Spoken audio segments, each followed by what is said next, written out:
Hello everyone, welcome back to my channel. So guys, कैसे हैं आप सब? आई होप आप लोग बहुत अच्छे होंगे। और बैकग्राउंड देख के आप लोग को पता चल गया होगा कि यस गाइस, मैं आ गई हूँ घर पे। और मतलब मैं ट्रिप की तो क्या ही आप लोगों से बात करूँ, one of the best trip रही है मेरी अभी तक की। मुझे लगता है सबसे बेस्ट मेरी ट्रिप गोवा वाली रही है और बहुत ज़्यादा इंजॉय किया है मैंने।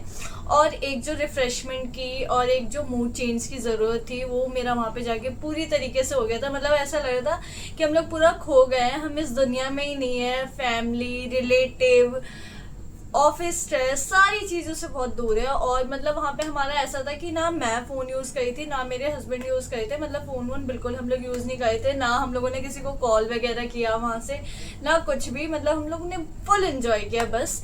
और आप लोग को मैं बताऊं, बहुत लोग के ना बहुत सारे क्वेश्चंस आए थे कि मतलब मैं वहाँ से आऊँ तो इस टॉपिक पे आप लोगों से बात करूं और आप लोगों से बताऊं कि कैसा क्या रहा और वेदर कैसा है। तो गाइस, पहले मैं वेदर की बात करती हूँ। वेदर बिल्कुल दिल्ली जैसा ही है, जैसे कि दिल्ली में मतलब कभी मौसम थोड़ा सा ज़्यादा गर्म हो जा रहा, कभी थोड़ा सा ठीक हो जा रहा, तो वैसे ही वहाँ पे है। बट दिल्ली और गोवा में डिफरेंस ये है कि दिल्ली में मतलब इवनिंग में भी पॉल्यूशन वगैरह है, ट्रैफिक वगैरह है। गोवा में बिल्कुल भी नहीं है। गोवा में मतलब 3 बजे के बाद वेदर बहुत अच्छा हो जाता है और ट्रैफिक का तो कोई इशू ही नहीं है। मतलब वहाँ पे ट्रैफिक बहुत ही कम लगता है। और मतलब वहाँ पे पूरा पॉल्यूशन फ्री है, बहुत ही एयर फ्रेश है, बहुत अच्छा है। मुझे पर्सनली बताऊँ तो मुझे गोवा सच में बहुत अच्छा लगा और मेरा बहुत टाइम से मन भी था जाने का। और फाइनली मैं चली गई और फुल ऑन एंजॉय करके वापस भी आ गई। सारी चीज़ें बहुत अच्छे से हो गई और बहुत मज़ा आया, सच में मुझे बहुत मज़ा आया। और मैंने मतलब मुझे जो जो करना था वहाँ पे मैंने वो सारी चीज़ें की, राइड्स, एंजॉयमेंट, सब कुछ हुआ। मतलब सारी चीज़ें बहुत अच्छे से हुई, बहुत मज़ा आया। और आप लोगों ने भी मेरे ब्लॉग को, मेरे स्पेशली जो मेरे आउटफिट्स थे उस पे लोग, आप लोग को बहुत प्यार आया और बहुत लोगों ने कमेंट्स वगैरह, लिंक्स वगैरह मांगा है।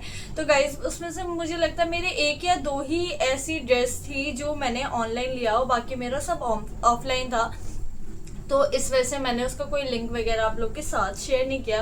तो मैंने सोचा मैं ये चीज़ ब्लॉग में क्लियर कर दूं। और दूसरी चीज़, कॉस्टिंग का सब लोग पूछ रहे थे कि आप लोगों को कितना कॉस्ट पड़ा, कितना क्या पड़ा। तो आप लोग को पता है हमारा प्लान ना बहुत रैंडम बना, लाइक 1 वीक पहले हम लोग का प्लान बना। और प्लान भी बनने का रीज़न ये था कि मेरे हस्बैंड को कुछ काम आ गया था उस साइड का, तो उनका ये था कि मैं जा ही रहा हूँ तो हम लोग चलते हैं, एक मतलब हमारा ट्रिप भी हो जाएगी और बहुत टाइम से हम लोग गए भी नहीं, तो इसलिए हम हमारा सारी चीज़ें बहुत रैंडम हुई। उस वजह से हमारा कॉस्ट ना थोड़ा और ज़्यादा लगा।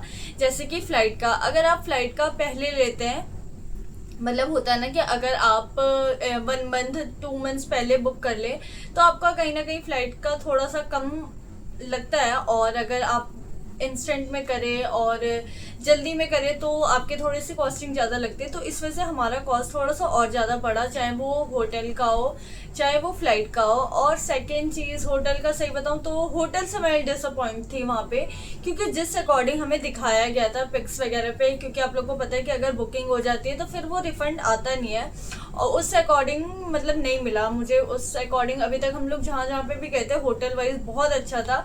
बट मुझे गोवा का जो हम लोगों ने बुक किया था मतलब 4 स्टार था, बट फिर भी उतनी फैसिलिटी नहीं थी। मतलब फैसिलिटी तो थी बट रूम्स जिस अकॉर्डिंग दिखाया गया था, बहुत स्पेस है बहुत है, उतना नहीं था। मतलब ठीक था, नॉर्मल साइज था। तो ये रहा उसका होटल के बाद। तीसरी चीज़ आप लोग पूछ रहे थे कि अप्रॉक्स अगर आप एक्सपेंस की बात करूँ तो गाइज एक्सपेंस आप लेके चलिए कि आपका 1 लाख के अप्रॉक्स तो आराम से लगेगा। हमारा भी 80,000 के अप्रॉक्स लगा था और हमारा इस वजह से ज़्यादा लगा क्योंकि हम लोग 1 वीक पूरा रुक के गए हैं। मैं गई थी सैटरडे को और उसके नेक्स्ट फ्राइडे को हम लोग वापस आए हैं मॉर्निंग में। तो हमारी ट्रिप जो थी पूरी वो 1 वीक की हो गई थी। एंड गाइस, जो फेस की तो बैंड बजी है ना, मैं क्या ही बताऊं, खुद की मतलब खुद का फेस देखने का मन नहीं कर रहा। इतनी टैनिंग हो गई है, इतना काला लग रहा है खुद को ही फेस। और मैं और जो मेरे हस्बैंड है हम दोनों एक दूसरे को चिढ़ा रहे हैं कि काले हो गए काले हो गए, और सच में बहुत ज्यादा हो गए हैं। क्योंकि ना मतलब वहाँ पे ऐसा था कि पूरा दिन आप लोग ऐसे खुले में घूम रहे हो, मतलब स्कूटी पे घूम रहे हो, तो बहुत ज्यादा टैनिंग हो गई है। पूरा हाथ पैर इतने काले काले से हो गए हैं कि खुद को ही देखने में वो लग रहा है। बट ठीक है, एंजॉयमेंट के आगे सारी चीज़ें फेल है, एंजॉयमेंट बहुत हुआ। और one of the best place लगा मुझे गोवा। पर्सनली अपने लेवल पे बताऊं तो मुझे बहुत अच्छा लगा और मुझे बहुत पसंद आया। और खाने का जो मैं बोल रही थी वो 1-2 दिन इशू रहा, और उसके बाद से हम लोगों ने ना पता है क्या क्या एक्सप्लोर किया। आप जितना ज़्यादा एक्सप्लोर करोगे वहाँ पे आपको उतनी ज़्यादा चीज़ें पता चलेगी। और हम लोगों ने भी जब हमारा 1-2 दिन हुआ तो हम लोगों ने ज़्यादा एक्सप्लोर नहीं किया था, बस गए और खा लिया। और उस अकॉर्डिंग बिल्स भी ज़्यादा आ रहे थे और मतलब टेस्ट वगैरह भी नहीं मिल रहा था। बट बाद में हम लोग ना एक्सप्लोर कर करके खा रहे थे तो हमें खाना अच्छा लगा था, मतलब मिल जा रहा था, ऐसा नहीं है कि नहीं था। साउथ इंडियन वहाँ का बहुत फेमस है। साउथ इंग्लैंड में आपको पता है कि डोसा नहीं मिल पा रहा था, वहाँ पे इडली सांभर ही ज़्यादा मिल रहा था, क्योंकि जैसे कि आप लोगों को पता है कि पूरे मतलब हर जगह पे शॉर्टेज चल रहा है गैस का, और कहीं ना कहीं थोड़ा बहुत वहाँ पे भी है। और इस वजह से कुछ रेस्टोरेंट वगैरह भी बंद था, और कुछ में ऐसा था कि उन्होंने अपने आइटम्स कम कर दिए थे। रेस्टोरेंट खुले हुए थे बट आइटम्स उन्होंने कम कर दिए थे। जैसे कि आपके पास अगर 10 ऑप्शन है तो वहाँ पे अभी अगर आप लोग जा रहे हैं तो 5 ऑप्शन आप लोग को मिलेगा। तो ये सारी चीज़ें थी।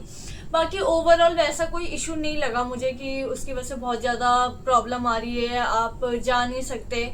और रही बात ऑन सीज़न ऑफ सीज़न की, तो सही बताऊँ मेरे हस्बैंड बता रहे थे कि अगर अगर हम ऑन सीज़न जाते लाइक नवंबर से फेब तक तो बहुत ज़्यादा रश होता। और अभी तो मुझे नॉर्थ गोवा में सही बताऊँ तो अभी भी मुझे बहुत ज़्यादा रश लग रहा था। तो मेरे हस्बैंड वही बता रहे थे कि अभी तो कुछ भी रश नहीं है, अगर तुम उस टाइम आई होती तो तुम्हें बहुत ज़्यादा लगता। उस टाइम ऐसा होता है कि शायद पैर रखने की भी जगह नहीं होती और बहुत ज़्यादा रश होता है। तो अभी मुझे ऐसा बिल्कुल फील नहीं हुआ कि हम लोग ऑफ सीज़न गए थे। ऑफ सीज़न जाने के बाद भी इतना ज़्यादा भीड़ था। साउथ गोवा है वो बहुत क्लीन है, बहुत पीसफुल है, और वहाँ पे रश कम था no doubt. But north Goa तो मुझे लगा कि हाँ फुल ऑन रश है, बहुत सारे लोग आए हुए थे, एंजॉय कर रहे थे। तो ये सारी चीज़ें चल रही थी वहाँ पे। बस आप लोग पूछ रहे थे। और नॉर्थ गोवा अगर अगर आप लोग को पार्टी के लिए जाना है तो, और अगर आप सिर्फ शांति के लिए और सिर्फ पीसफुल के लिए जा रहे हो तो साउथ गोवा बेस्ट है, क्योंकि वहाँ पे ज़्यादा रश वगैरह नहीं था और ज़्यादा शोर वो नहीं था, और इवन ट्रैफिक वगैरह तो बिल्कुल भी नहीं था। और 9-10 बजे ऐसा लग रहा था वहाँ पे सब सो गए। और नॉर्थ गोवा में ऐसा लग रहा था 2-3 बजे रात को भी अगर आप घूम रहे हो तो ऐसा लग रहा है कि अभी सब जगह में कोई सोया ही नहीं है। और ये सारी चीज़ें थी। और आप लोगों को पता है वहाँ पे बहुत सारी चीज़ें हैं, बहुत सारे बीचेस है। आप कितना भी ट्राई करो ना कि आप वन टाइम जाओ और आप सारी चीज़ें कवर कर लो, तो वो तो बिल्कुल भी पॉसिबल नहीं है। हम लोगों ने इतना ट्राई किया, इतना गए, उसके बाद से भी हमारी बहुत सारी चीज़ें मिस रह गई थी कहीं ना कहीं। और मेरे हस्बैंड का था कि ठीक है एक बार में कवर करना भी नहीं चाहिए, ताकि सेकेंड टाइम भी मतलब एक माइंड में रहे कि हमने ये नहीं देखा है तो वो देखने के लिए हमें जाना है। और मैं सही बताऊँ तो मुझे ऐसा होता है ना, जैसे मैं मनाली गई तो मेरा फर्स्ट टाइम था, मेरा ये था कि ठीक है अब दोबारा एक बार आना हुआ तो मैं जा सकती हूँ, उसके अलावा मैं नहीं जा सकती। बट गोवा का मेरा ऐसा है कि हाँ साल में अगर एक बार जाए तो मैं हर साल जा सकती हूँ, ऐसा वाला था। और मतलब बहुत अच्छा रहा, जो भी रहा बहुत अच्छा रहा। Full on enjoy, full on मतलब बस बहुत मज़ा आया और फुल एंजॉय किया हम लोगों ने।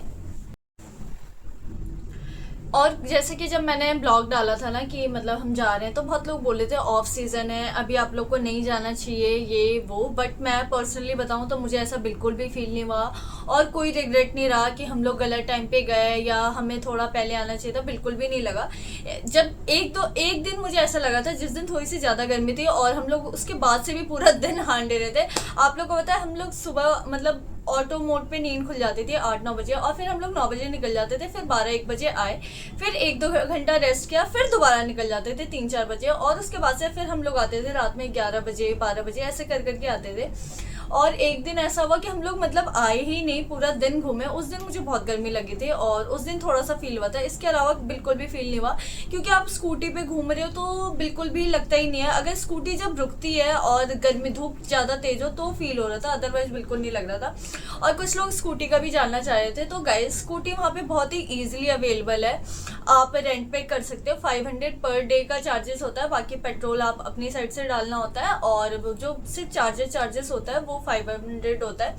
कार का मुझे नहीं पता है, क्योंकि हम लोगों ने स्कूटी लिया था और स्कूटी का इसलिए मैंने आप लोग के साथ शेयर किया, क्योंकि बहुत लोग अभी प्लान कर रहे हैं और उनका भी कमेंट आ रहा है कि जाना चाहिए नहीं चाहिए। तो गाइज बिल्कुल आपको जाना चाहिए अगर आप लोग का प्लान है। अभी तो मुझे नहीं लगा कि कोई भी वहाँ पे ऐसी प्रॉब्लम चल रही है, चाहे वो रेस्टोरेंट का हो, चाहे वो ऑयल का हो, किसी भी चीज़ का हो, आप लोग आराम से जा सकते हैं और फुल ऑन एंजॉय कर सकते हैं। बाकी गाइज इस ब्लॉग को मैं करने जा रही हूँ यहीं पे एंड, और मिलते हैं नेक्स्ट ब्लॉग के साथ। जो भी नए हैं प्लीज़ चैनल को लाइक करें, शेयर करें एंड सब्सक्राइब करें। Bye bye guys.